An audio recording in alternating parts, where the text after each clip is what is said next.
बिस्मिल्लाहिर्रहमानिर्रहीम। Student ninth class physics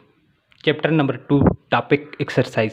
student last time हम लोगों ने चैप्टर नंबर 2 के शार्ट क्वेश्चन को डिस्कस किया था एक्सरसाइज में, और हमारे पास कंसेप्चुअल की क्वेश्चन मीन के शार्ट क्वेश्चन जो कंसेप्चुअल क्वेश्चन थे उनमें क्वेश्चन नंबर 7 तक हमने कंप्लीट कर लिए थे। आज की इस वीडियो में हम रिमेनिंग कंसेप्चुअल क्वेश्चन नंबर 8 और 9 को डिस्कस करेंगे, और इस तरह से हमारे पास कंसेप्चुअल क्वेश्चन कंप्लीट हो जाएंगे। तो स्टूडेंट आए हम पहले इस वीडियो में देखते हैं कंसेप्चुअल क्वेश्चन नंबर 8 हमारे पास क्या है।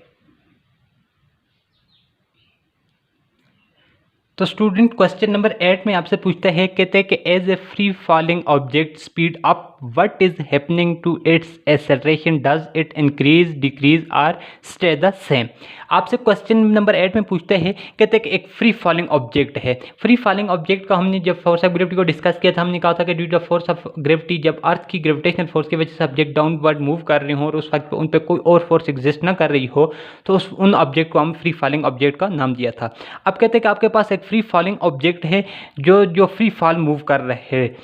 और उसकी speed with the passage of time उसकी स्पीड क्या हो रही है, अप हो रही है। स्पीड अप होने का मतलब स्पीड इंक्रीज कर रही है। कहते हैं कि आप ये बताएं कि what is happening to it acceleration, उसके एक्सेलरेशन के साथ क्या हैपन होगा, एक्सेलरेशन क्या हो जाएगा। यानी does it increase, acceleration increase कर जाएगा, डिक्रीज कर जाएगा, और स्टे द सेम या सेम वैल्यू के साथ उसके अंदर एक्सेलरेशन प्रोड्यूस होगा। सिंपली ये है कि आपके पास क्वेश्चन नंबर 8 में वो ये पूछता है कि एक ऑब्जेक्ट है जो फ्री फॉलिंग मोशन कर रहा है, डाउनवर्ड फ्री फॉल मोशन कर रहा है, और उसकी स्पीड इंक्रीज करती है, स्पीड अप होती है। कहते हैं कि आप ये बताएं कि वो जो उसके अंदर एक्सेलरेशन प्रोड्यूस होगा, एक्सेलरेशन क्या होगा, इंक्रीज करता जाएगा, डिक्रीज करता जाएगा, या वो सेम एक्सेलरेशन के साथ डाउनवर्ड मूव करेगा।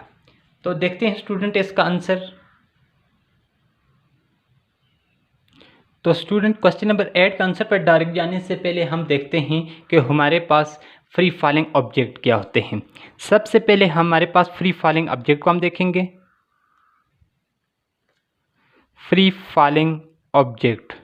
कौन से होते हैं, उसके बाद हम क्वेश्चन के आंसर की तरफ जाएंगे। फ्री फॉलिंग ऑब्जेक्ट से पहले हमने फोर्स ऑफ ग्रेविटी को डिस्कस किया था। Force of gravity, force of gravity या जिसको हम सिंपली ग्रेविटेशनल फोर्स का नाम देते हैं। हमने कहा था कि हमारे पास हम जब किसी भी चीज़ को बिल्कुल टॉप से या किसी चीज़ की हाइट से छोड़ते हैं तो वो ऑलवेज यानी फ्री छोड़ते हैं तो वो डाउनवर्ड हमेशा अर्थ की तरफ क्या करती है, मूव करती है, चीज़ें अर्थ की तरफ मूव करती हैं। तो हमने कहा था कि हमारे पास अर्थ जो है वो तमाम ऑब्जेक्ट को अपने सेंटर की तरफ अपनी तरफ क्या करती है, अट्रैक्ट करती है। और हमने कहा था कि ये जो अर्थ चीज़ों को अपनी तरफ अट्रैक्ट करती है एक फोर्स के साथ करती है, जिस फोर्स को हमने नाम दिया था ग्रेविटेशनल फोर्स या फोर्स ऑफ ग्रेविटी का नाम दिया था। यानी सिंपली कि अर्थ जो है वो तमाम ऑब्जेक्ट पे एक फोर्स लगाती है, वो फोर्स जो है उस फोर्स की वजह से तमाम ऑब्जेक्ट अर्थ की तरफ गिरते हैं, नीचे की तरफ मूव करते हैं अर्थ की तरफ। और अर्थ की ये जो फोर्स है इसको ग्रेविटेशनल फोर्स या फोर्स ऑफ ग्रेविटी का नाम दिया था हमने। और हमने ये भी कहा था कि इसकी जो फोर्स ऑफ ग्रेविटी या ग्रेविटेशनल फोर्स की जो नेचर है हमारे पास वो कैसी है, ऑलवेज अट्रैक्टिव नेचर है। यानी ऑलवेज इन दोनों ये चीज़ों को अपनी तरफ अट्रैक्ट करती है, अर्थ जो चीज़ों को रिपेल नहीं करती। फिर हमने ये भी कहा था कि ये जो फोर्स ऑफ ग्रेविटी या ग्रेविटेशनल फोर्स है ये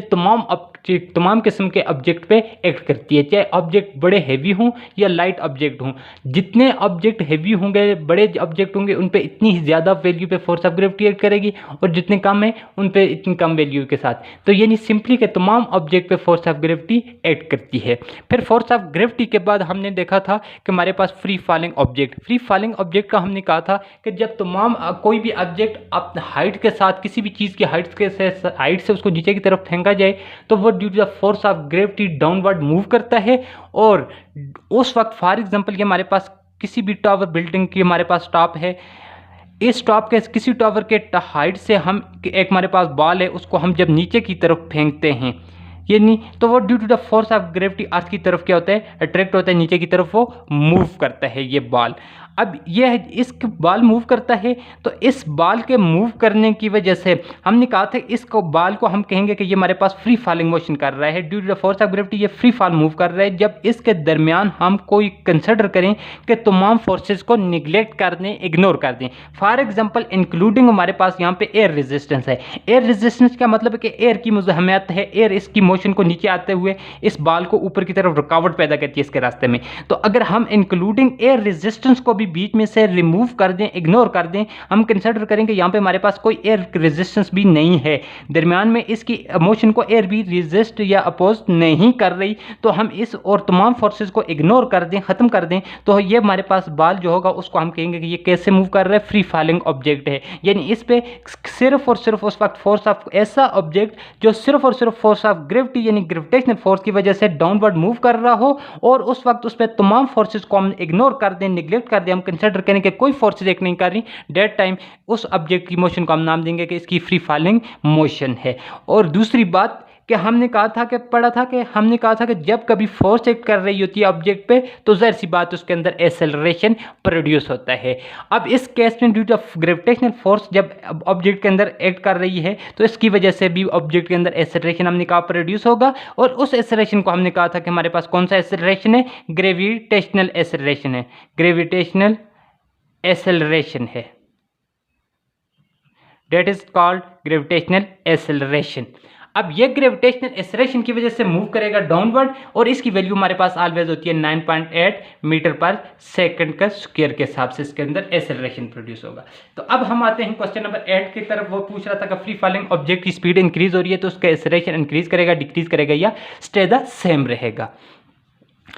अब देखते हैं, कहते हैं कि for free falling object we ignore air resistance. वही बात कि पहली बात वो करता है, कहते हैं कि हम अगर कंसिडर करते हैं फ्री फॉलिंग ऑब्जेक्ट तो दरमियान में से इग्नोर कर देते हैं, यानी निगलेक्ट कर देते हैं, ख़त्म कर देते हैं किसका कंसेप्ट, एयर रेजिस्टेंस का। वहाँ पे कोई एयर रेजिस्टेंस नहीं, सिंपली कि वहाँ पे हमारे पास उस वक्त तमाम फोर्सेस को हम निगलेक्ट कर देते हैं, सिर्फ और सिर्फ फोर्स ऑफ ग्रेविटी की वजह से वो ऑब्जेक्ट नीचे की तरफ मूव कर रहा होता है। दूसरी बात, the speed of body increases at rate of 9.8 metre per second, कि वो ऑब्जेक्ट है जो नीचे की तरफ मूव कर रहे हैं, उसके अंदर एक्सेलरेशन फोर्स ऑफ ग्रेविटी की वजह से जो प्रोड्यूस होता है 9.8 मीटर पर सेकंड के हिसाब से वो स्पीड के साथ नीचे की तरफ मूव करेगा, इंक्रीज, उसकी स्पीड जो है वो इंक्रीज करेगी। शुरू से वो जो ऑब्जेक्ट नीचे की तरफ आ रहा है फ्री फॉलिंग ऑब्जेक्ट, उसकी स्पीड इंक्रीज करती जाएगी, इंक्रीज करते करते 9.8 मीटर पर सेकंड तक इंक्रीज करेगी, 9.8 मीटर पर सेकंड तक उसकी स्पीड जो है वो इंक्रीज करती जाएगी। फिर कहते हैं the acceleration of body remain constant during free fall motion.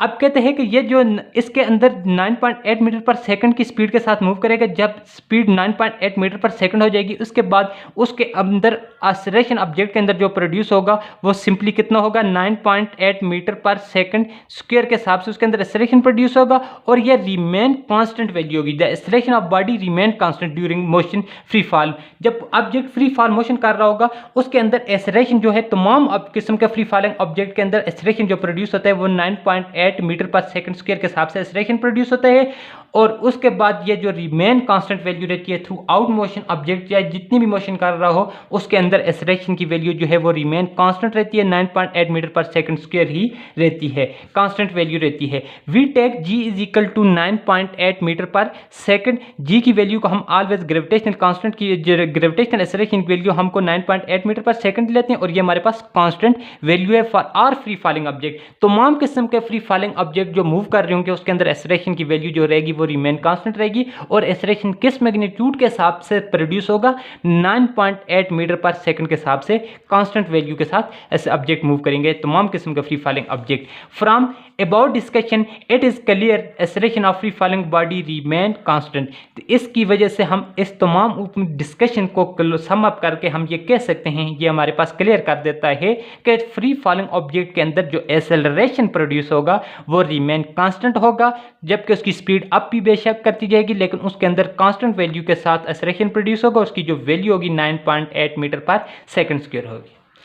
तो अब देखते हैं स्टूडेंट नेक्स्ट क्वेश्चन नंबर 9। तो क्वेश्चन नंबर 9 में आपसे पूछता है, कहते हैं कि a ball is thrown upward with an initial speed of 5 metre per second,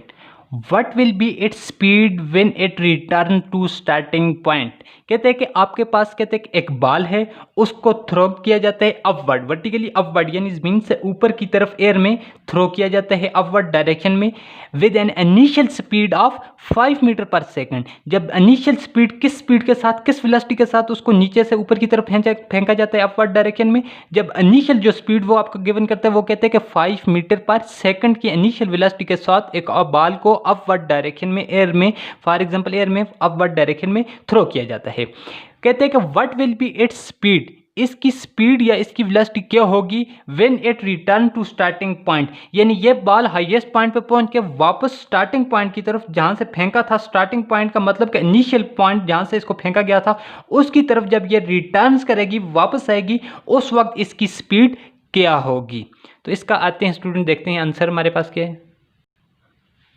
तो स्टूडेंट फॉर एग्जांपल ये हमारे पास ग्राउंड है, ये ग्राउंड है, इस ग्राउंड लेवल से एक बॉल है, ये बॉल है ग्राउंड लेवल पे, इस बॉल को हम क्या करते हैं, कहते हैं कि इस बॉल को अपवर्ड डायरेक्शन में, वर्टिकली अपवर्ड डायरेक्शन में फेंका जाता है। ठीक है, फेंकते वक्त इसकी जो इनिशियल वेलोसिटी जिसके साथ इसको फेंका जाता है vi, वो कहते हैं कि कितनी है, 5 मीटर पर सेकंड है। फिर आपको कहते हैं कि ये ऑब्जेक्ट हाईएस्ट पॉइंट पे पहुंचता है, यहाँ पे हाईएस्ट पॉइंट पे पहुंच के फिर वापस ये किसकी तरफ, इनिशियल पॉइंट की तरफ रिटर्न करता है, बैक करता है, वापस नीचे की तरफ आता है। कहते हैं कि ये जब रिटर्न कर रहा होता है, रिटर्न करते वक्त इसकी स्पीड यानी इसकी वेलोसिटी क्या होगी।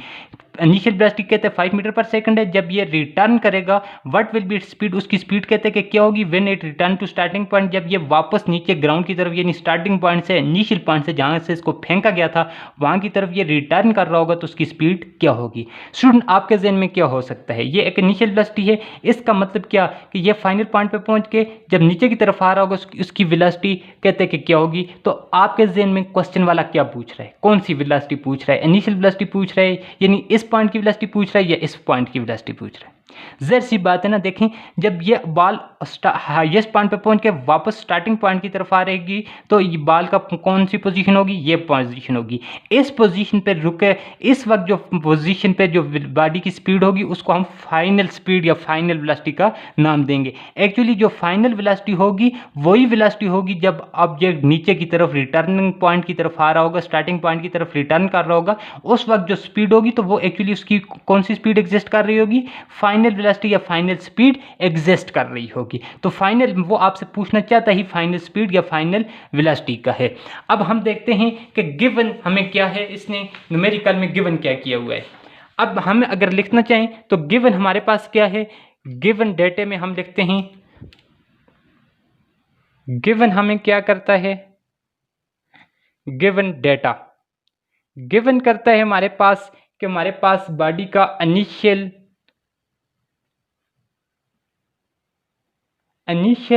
वेलोसिटी, बॉडी की इनिशियल वेलोसिटी या स्पीड जो हमें गिवन करता है डेट इज vi, वो हमारे पास जो है बॉल की वो 5 मीटर पर सेकंड की बॉल इनिशियल स्पीड के साथ, वेलोसिटी के साथ कहते हैं कि ऑब्जेक्ट को ऊपर की तरफ फेंक देते हैं। What will be its speed when it return to starting point. तो दूसरी बात हमारे पास जाहिर सी बात है कि ऑब्जेक्ट वर्टिकली अपवर्ड डायरेक्शन में जा रहा है तो उस पे फोर्स ऑफ ग्रेविटी एक्ट कर रही है और फोर्स ऑफ ग्रेविटी की वजह से उनके अंदर ग्रेविटेशनल एक्सेलरेशन प्रोड्यूस हो रहा है और एक्सेलरेशन जो उसके अंदर प्रोड्यूस हो रहा है उसकी वैल्यू हमारे पास क्या हो जाएगी, यानी acceleration due to the force of gravity, acceleration जो प्रोड्यूस हो रहा है ऑब्जेक्ट के, एक्सेलरेशन ऑफ बॉल, बॉल के अंदर जो एक्सेलरेशन प्रोड्यूस हो रहा है डेट इज इक्वल टू, वो हमारे पास किसके बराबर है, ग्रेविटेशनल वैल्यू की कांस्टेंट वैल्यू ग्रेविटेशनल एक्सेलरेशन की 9.8 मीटर पर सेकंड स्क्वायर के हिसाब से प्रोड्यूस हो रहा होगा। और याद रखें कि इस जी की वैल्यू को, ग्रेविटेशनल वैल्यू कांस्टेंट की वैल्यू को हम 9th क्लास के बुक में, इसकी वैल्यू तो 9.8 मीटर पर स्क्वायर होती है लेकिन 9th क्लास की बुक में न्यूमेरिकल में हम इसकी वैल्यू को अप्रोक्सीमेटली ऑलमोस्ट हम इसको कितनी ले लेते हैं, 10 ले लेते हैं, 10 मीटर पर सेकंड का स्क्वायर ले लेते हैं। ये दो चीज़ें हमें गिवन है। अब हमसे पूछता क्या है, फाइंड क्या करना है, रिक्वायर्ड हमें क्या है, वो चीज़ रिक्वायर्ड है हमारे पास, रिक्वायर्ड चीज़ हमारे पास आ जाती है। रिक्वायर्ड में हमने स्पीड को कैलकुलेट करना है, कौन सी स्पीड को कैलकुलेट करना है, यानी हमने सिंपली स्पीड को v को कैलकुलेट करना है कि हमारे पास स्पीड क्या होगी जब ये उस पॉइंट पे, जब ये नीचे की तरफ स्टार्टिंग पॉइंट की तरफ मूव करना शुरू करेगा, उस पॉइंट पे इसकी स्पीड क्या होगी। अब जाहिर सी बात है हमारे पास स्टूडेंट देखें कुछ चीज़ें हमें गिवन हैं, हमारे पास यानी इनिशियल वेलोसिटी भी आ जाती है, हमारे पास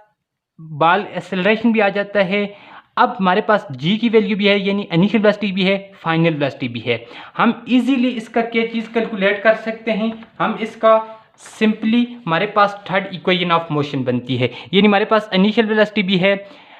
हमें मालूम क्या करना है, फाइनल वेलोसिटी मालूम करनी है, यानी उस पॉइंट से पॉइंट पे वेलोसिटी मालूम करनी है जब ये नीचे की तरफ मूव कर रहा हो, स्टार्टिंग पॉइंट की तरफ मूव कर रहा है, तो उस पॉइंट के की वेलोसिटी क्या होगी, उस पे एक्चुअली उसी पॉइंट पे इसकी जो वेलोसिटी होगी वो उस वक्त फाइनल वेलोसिटी होगी, फाइनल वेलोसिटी के साथ यहाँ पे जाके ये स्टॉप करेगा। तो मतलब ये है कि इनिशियल वेलोसिटी गिवन है, फाइनल वेलोसिटी हमें मालूम करनी है, यानी फाइनल वेलोसिटी मालूम करनी है, initial velocity, final velocity, acceleration, और इन चीज़ों के दरमियान हमारे पास रिलेशन है। तो हम यहाँ से हम सिंपल, हमारा टारगेट तो फाइनल वेलोसिटी कैलकुलेट करना है, तो फाइनल वेलोसिटी को हम कैलकुलेट कर सकते हैं। हमारे पास एक इक्वेशन बनती है, सिंपल इक्वेशन है हमारे पास, थर्ड इक्वेशन ऑफ मोशन देखें, उसमें हमारे पास 2as is equal to vf square minus vi का स्क्वायर।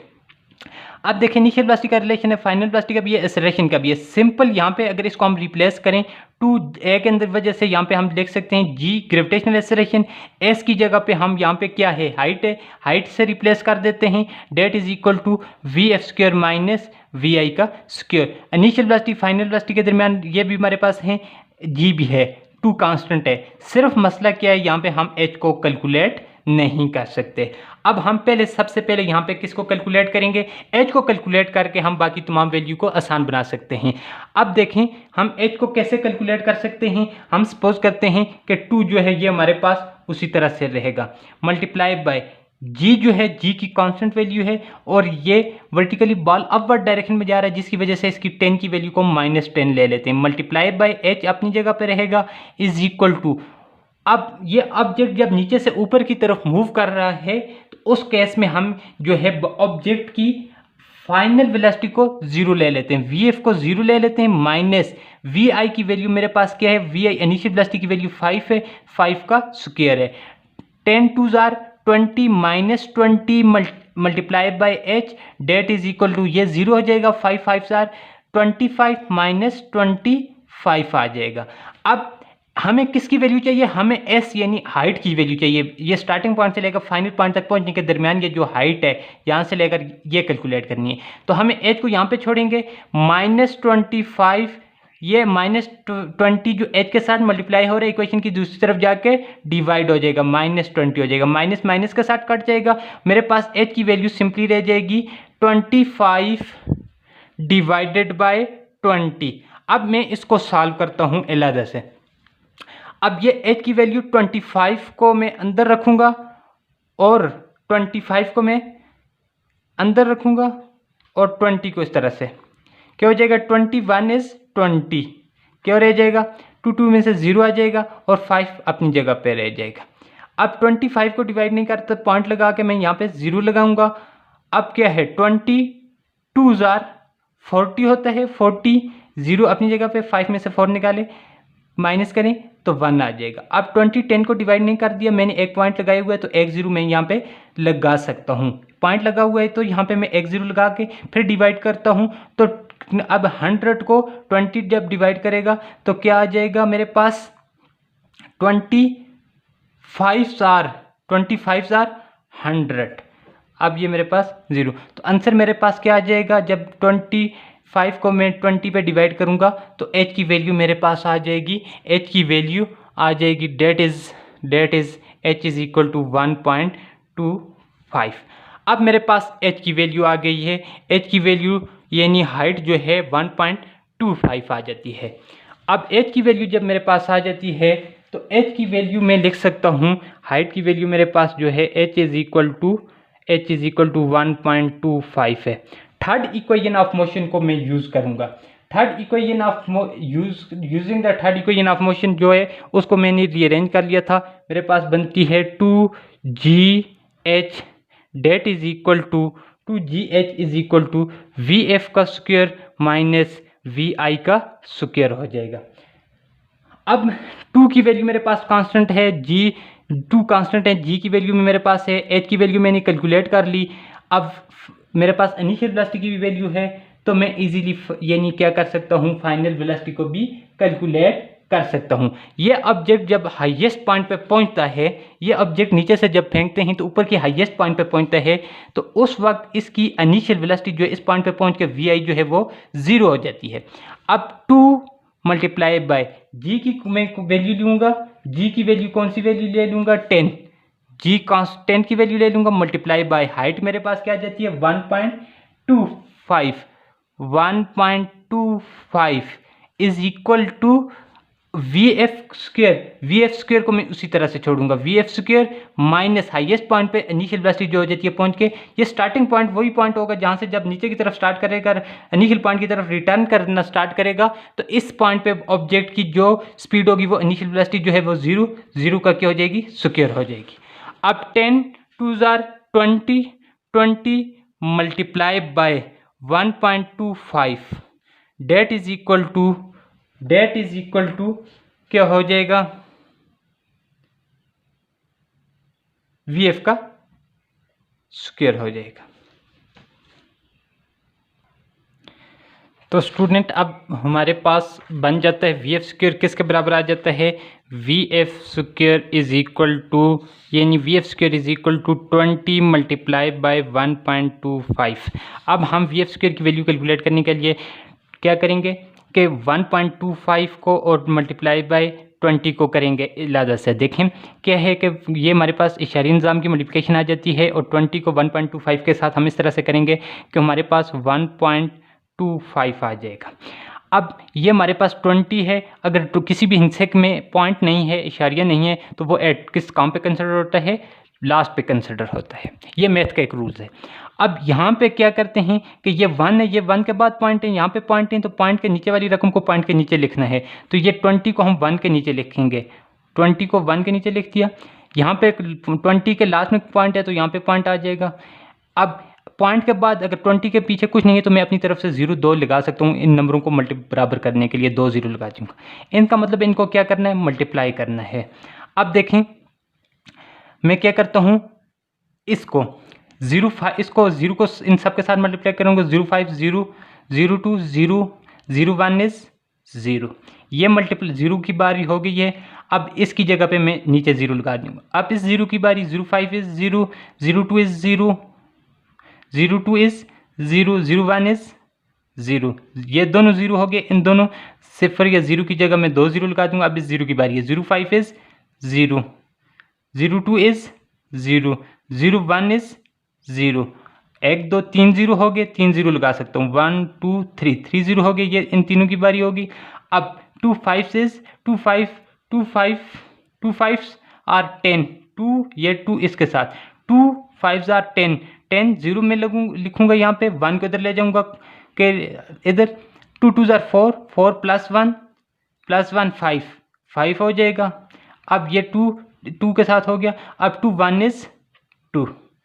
अब इनको सम करना है, 0 ये भी 0 ये भी 0 ये भी 0 ये 5 और ये 2। अब पॉइंट लगाने की बारी है। पॉइंट किस तरह से लगाऊंगा कि ये टोटल जो मैंने इधर नंबर हैं 1 2 3 4, यानी 1 2 पॉइंट के बाद ये टोटल रकम के जो दोनों साइड्स पे नंबर होते हैं इनको काउंट करते हैं, 1 2 3 4 4 नंबर बनते हैं। तो 4 मैं हिंसों को छोड़ के पॉइंट लगाऊंगा, 1 2 3 4 यहाँ पे पॉइंट लगा दूंगा। तो यानी 2.5 0 0 0 0, तो ये चारों 0 जो है वो हमारे पास कोई वैल्यू नहीं रखते, तो सिंपली मेरे पास आंसर क्या आ जाएगा, 25 आ जाएगा। तो अब इसका मतलब हुआ कि मेरे पास ये जो वैल्यू है वी एफ स्क्वायर की वैल्यू आ जाती है, वी एफ स्क्वायर की वैल्यू किसके बराबर आ जाती है, 25 का। तो हमें किसकी सिंपल वैल्यू चाहिए, वी एफ की। वी एफ की वैल्यू लेने के लिए वी एफ स्क्वायर की वैल्यू का अंडर रूट ले लूँगा और इस साइड पे भी मैं अंडर रूट ले लूँगा। ये स्क्वायर अंडर रूट के साथ कट जाएगा, वी एफ की वैल्यू मेरे पास आ जाएगी 25 का अंडर रूट जो है वो मेरे पास 5 से 5 5 से 25, तो 5 का अंडर रूट मेरे पास क्या है 5। तो वी एफ की वैल्यू मेरे पास आ जाएगी, वी एफ की वैल्यू मेरे पास 5। लेकिन हमने किया क्या,